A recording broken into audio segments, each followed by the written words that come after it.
Hi friends, it's Brittany Valadez for BravelyDaily.com. Thank you for joining me here today, and if you're here, it's most likely because you heard the story of Jon Steingard, the lead singer of one of my favorite Christian bands, yes, Hawk Nelson, who came out as an agnostic. Now, he was a Christian all his life, but he's been struggling with his belief. He revealed on Instagram through 2 posts that he does not believe in God, but, quote, can't say for certain that God isn't there.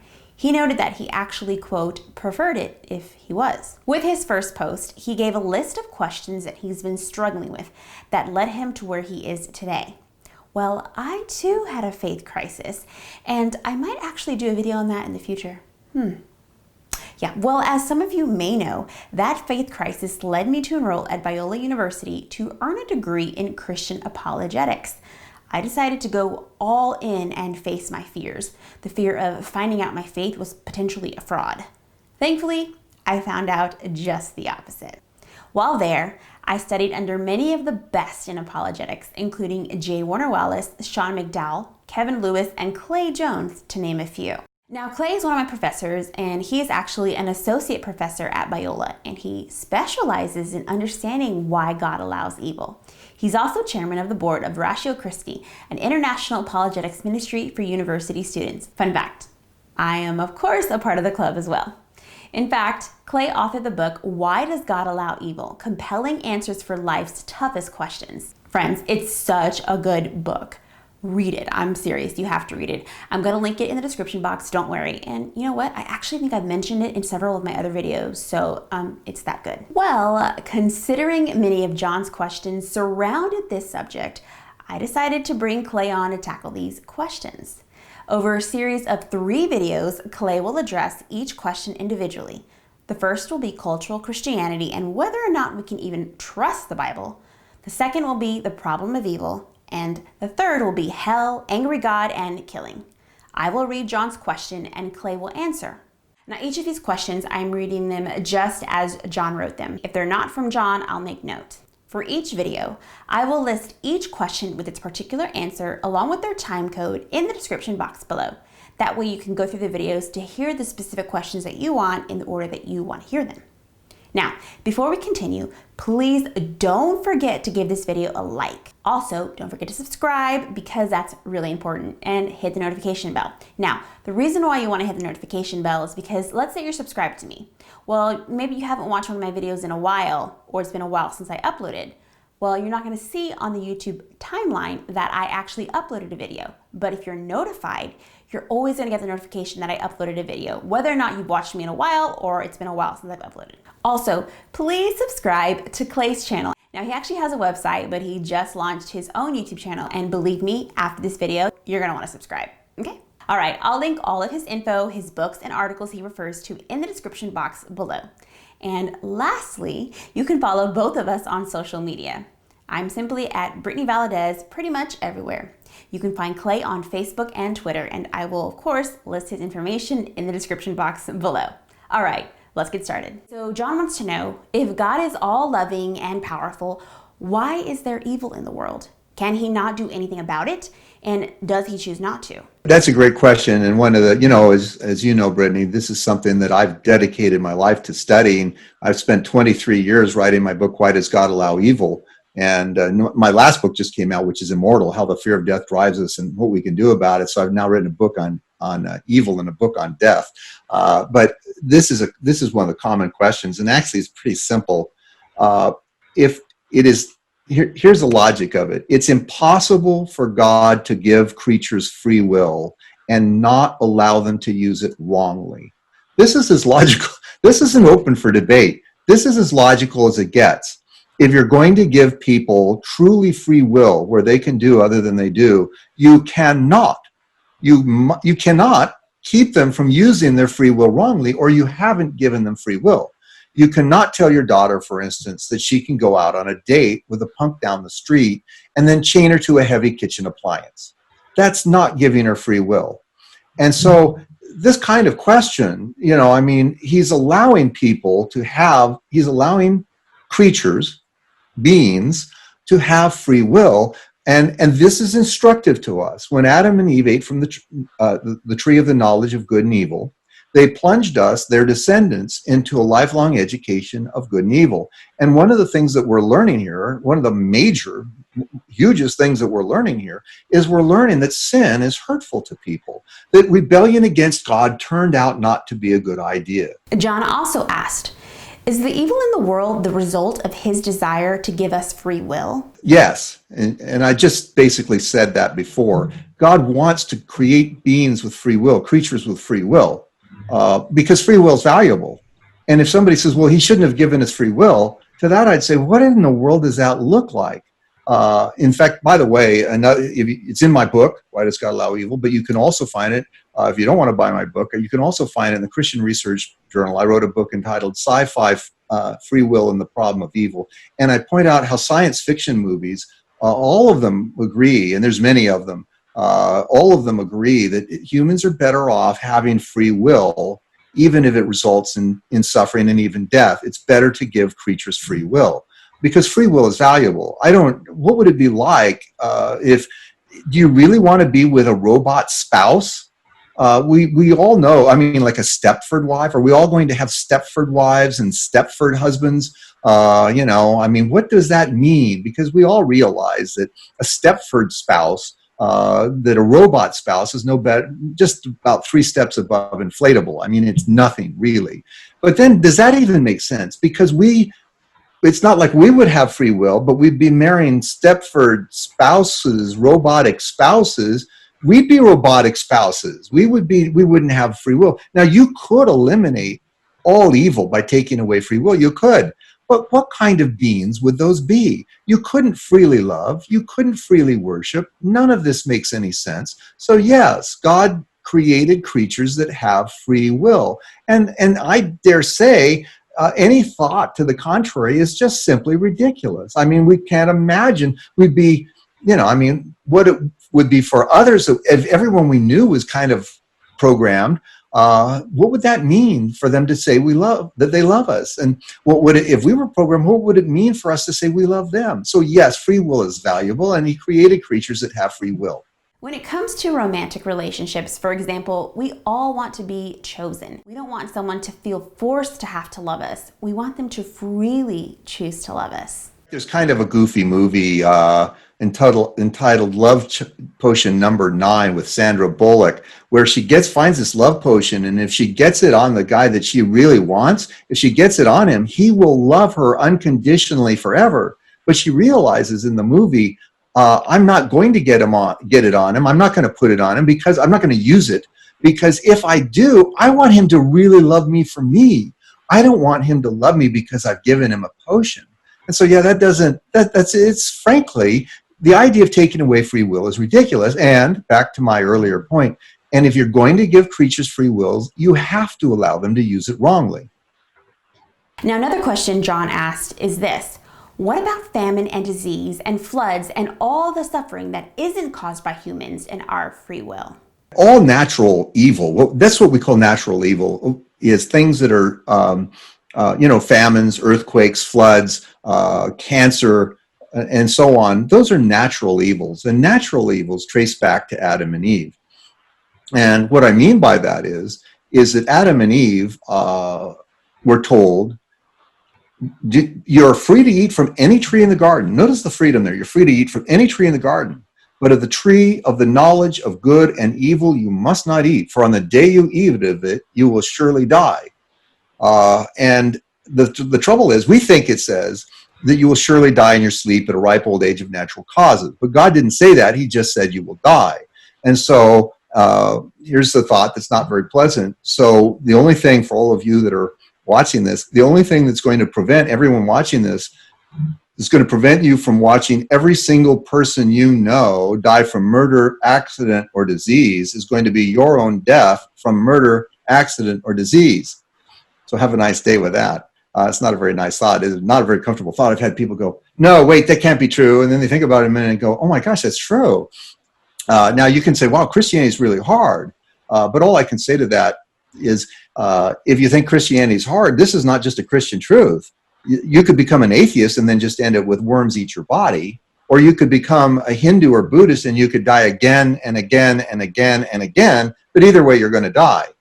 I like I always say, when I die, though, I want to die like my grandfather died, peacefully and in his sleep, not screaming like the passengers in his car. That's not true. That's not the way my grandfather died. But life's hard. When Adam and Eve disobeyed God and they ate from the tree of the knowledge of good and evil, we've been attending funerals ever since. That's the human condition. But there's a cosmic lesson here. And the cosmic lesson here, if you don't like this, because before, I forgot to mention one thing. Before God kicked them out of the Garden of Eden and removed them from the rejuvenating power of the tree of life, he cursed planet Earth. What pestilence, what disease, what cancer, what virus cannot have been enabled from God looking at planet Earth and saying, I curse you. See, this is the origin of natural evil. And then he removed Adam and Eve from the Garden of Eden, and that kept them, when he kicked them out of the Garden of Eden, that removed them from the rejuvenating power of the tree of life. And we've all been, like I say, attending funerals ever since. But notice that natural evil is therefore tied into free will. And so every kind of evil or suffering that we ever encounter, that anyone ever encounters, is, watch this, one way or another related to the free will choice of other people. Now, you say, but why is it fair that we suffer for Adam and Eve's sin? Well, I've got news for you. Adam and Eve aren't just some couple that thousands and thousands of years ago just happened to commit a sin and now we suffer. They are our parents. They are our original parents. It's not from the goo through the zoo to you. They are our parents. And we, in fact, where did you get your consciousness? You got it from Adam and Eve. Where did you get your soul? You got your soul from Adam and Eve. You got it from your parents. They got it from their parents, all the way back to Adam and Eve. So in other words, we are a whole bunch of Adam and Eves running around. That's why Jesus says in John 6:63, flesh gives birth to flesh, spirit gives birth to spirit. The flesh counts for nothing. And so anyway, all of the horrifying natural evils, what we call natural evils, floods and cancers and so on, that's still the result of free will run amok. And if you go, well, Clay, this is also terrible, that you're saying all of these deaths and cancers and viruses have come upon us because of Adam and Eve sinned, and you say that's just so terrible. There's a cosmic lesson for us here, and it's a very important one. Hate sin, because sin leads to death, always leads to death. And what we need to do is we need to learn to hate sin. And once you connect all of our suffering here, all of our death and suffering to sin, then you're going to learn to hate sin. And the trouble is that often Christians don't really hate sin. They think it's kind of cute, kind of fun. But once you connect these together, connect these dots, you're going to find that you will begin to actually hate sin. And I think that's incredibly important when it comes to this topic. Well, I really loved reading your book, Why Does God Allow Evil? Okay, everyone needs to get this book. All right, I love it because you're straight to the point. And I remember one part in particular. You said something in the book in regards to children and death. Can you tell us about it? When it comes to children dying, people will say, well, why did God let 5-year-old Kaylee die? And you might remember me talking about this or reading about this. Why did God let 5-year-old Kaylee die of cancer? And I immediately reply, well, it's not just Kaylee, right? You don't think any child should die of cancer. And 100% of the time, this is absolutely universal. People say, well, of course God shouldn't let any child die of cancer. And I'll say, well, and you don't think it's just cancer, right? You don't think children should die of other diseases, do you? 100%. 100% never fails. No, of course God shouldn't let children die of other diseases. And I'll say, well, you don't think children should be able to be injured in accidents, do you? Or molested or raped or any of those things either, right? Those things shouldn't happen to children either. And 100%, no, of course, God shouldn't allow that to happen to any child. And so finally, then I'll say, to what age do you think children should be indestructible? Usually most people laugh, but one woman blurted out an age. She said 12. And I said, so really it's going to be okay if your child dies at 13? And by the way, what would a child learn if from 0 to 12, they were literally indestructible? What would they learn about responsibility if they never could get hurt or injured? Because, boy, I'll tell you, when all of a sudden they turn 13, what have they learned? Because before 13, their actions really didn't have any significance with other children their age. there was no significance. I mean, they could jump off of roofs and be fine. They could do whatever, whatever. It didn't matter. They could play marbles in the freeway. And so, and the point of this is, God could not do that without doing millions of miracles every single day. And that would change the world into a cartoon world, and it wouldn't be a real world. It would be a Wile E. Coyote Roadrunner world where God, Wile E. Coyote has an anvil fall on his head and then a boulder, but the next moment he's fine. That's the kind of world that we would be in if God, he would orchestrated millions of miracles every day to keep all children from being hurt. And so this is natural laws. See, the key is natural laws must work in regular ways if our actions are going to mean anything. And that's a hard concept for people need to think that through. Natural laws must work in regular ways if our actions are going to mean anything.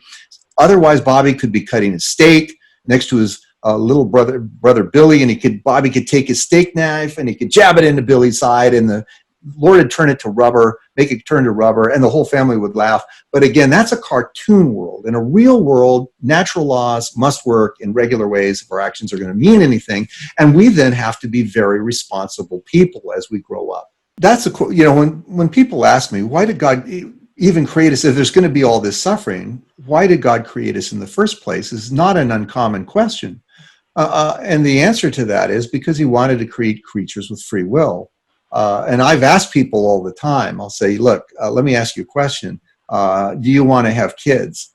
Because I was speaking at Summit, and this counselor came to me and says, could you answer the question of this one young woman who was in, freshman or sophomore, I guess, in college. And so she comes up to me and with her friend, and she says, I don't understand why God would create anybody if there's going to be all this evil in the world. And I looked at her and I said, so you shouldn't have children then, for sure, because for a fact that your children are going to hurt people. You know that. I mean, right, that's not an open question. I mean, that's not, well, maybe my children will never hurt anybody. Your children, if you have children, they're going to grow up, they're going to be mean to people. They're going to be, cruel to people. They're going to hurt people's feelings, often intentionally. Often that some of them are going to commit crimes. Some of them might even molest children. Some will divorce their spouses. Probably about half of all of them are going to divorce their spouses and create all kinds of damage in other people's lives. So you shouldn't have children then, right? Now, she didn't like the answer to that, by the way. But see, my having children and bringing free creatures into the world, I don't sit there and go, I'm responsible for their wrongdoing. Now, you can say, yeah, but you're responsible because you should never have had children. Whatever. If you want to go all the way back to that, you can, in a sense, say that. But here's another aspect of this that's often misunderstood or overlooked. If Christianity is true and you turn to Jesus, you're going to live forever and ever and ever and ever and ever. And if that's true, eternity will dwarf our suffering here to insignificance. And one more thing about this.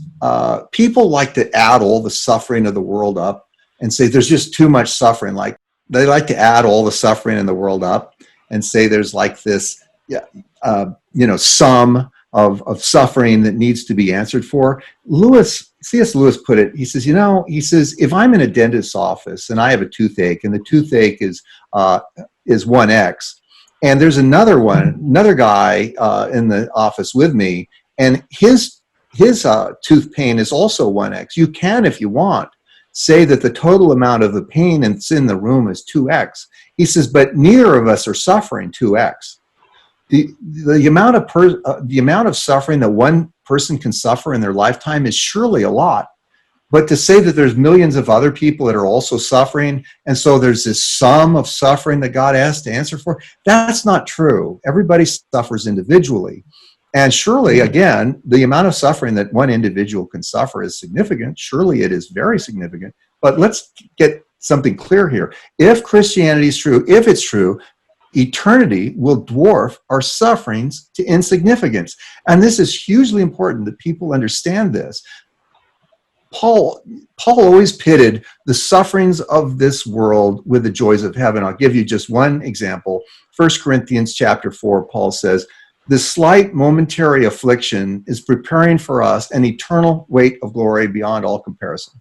And when Paul says beyond all comparison, he means literally you can't compare it, because even 100 years of suffering on this planet is, you can't compare that to living forever and ever and ever in a joyful eternity where there's no more death or mourning or crying or pain. There's just no comparison. And so we need to understand that whatever suffering that we endure is dwarfed by the fact that we are going to live forever and ever and ever in Jesus. Now, his next question, Clay, is why does God let Job suffer horrible things just to win a bet with Satan? It's such a weird thing that he would say, that John would say, why did God let Job suffer horrible things just to win a bet with Satan? That's just such a misunderstanding of Job and what's going on in that book. First of all, in the first 2 chapters of Job, we are invited into an amazing disagreement in heaven, an amazing contest in heaven.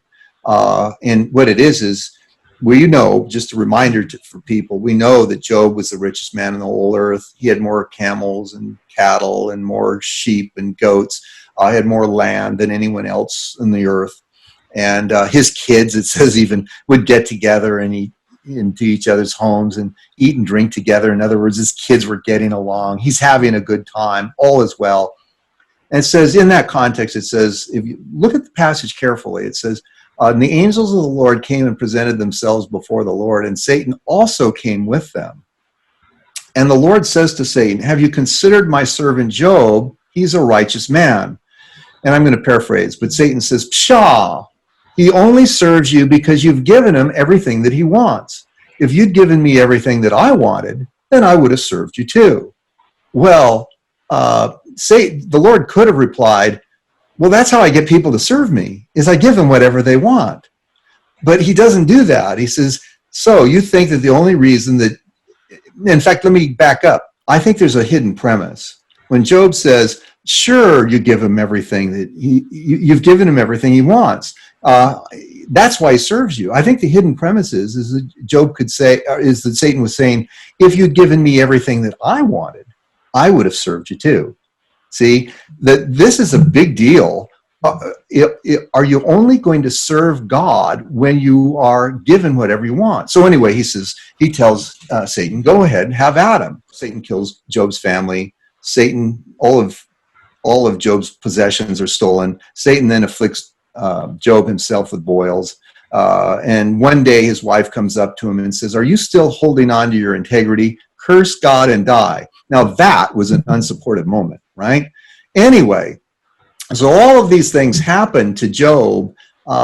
And what is the only thing that Job needed to do to humiliate Satan in the heavenly realms? What's the only thing that Job needed to do?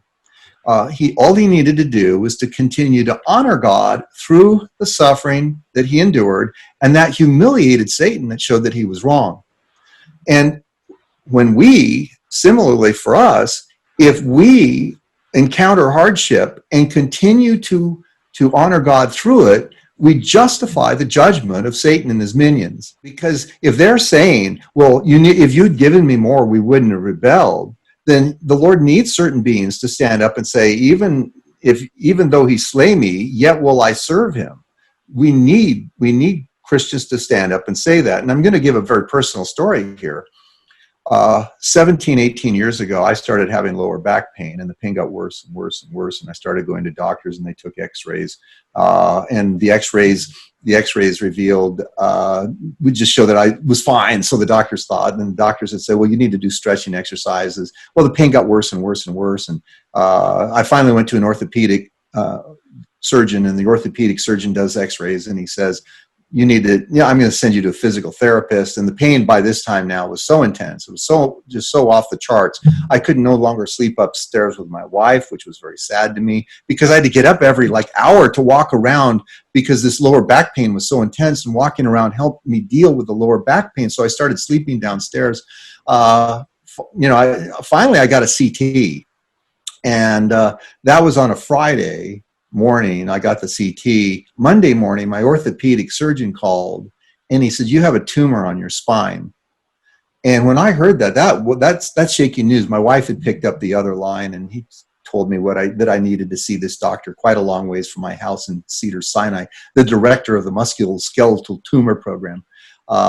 Anyway, so we met in the hall. We met, Jeannie and I, and we're tears streaming down our faces. I led us in a prayer of thanksgiving to God. And I knew at that moment that I defeated Satan in the heavenly realms. I knew I had defeated Satan in the heavenly realms.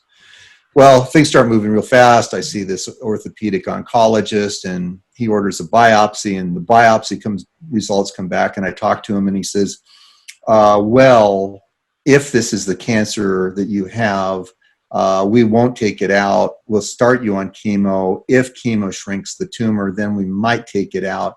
He says, but I need to see the slides myself.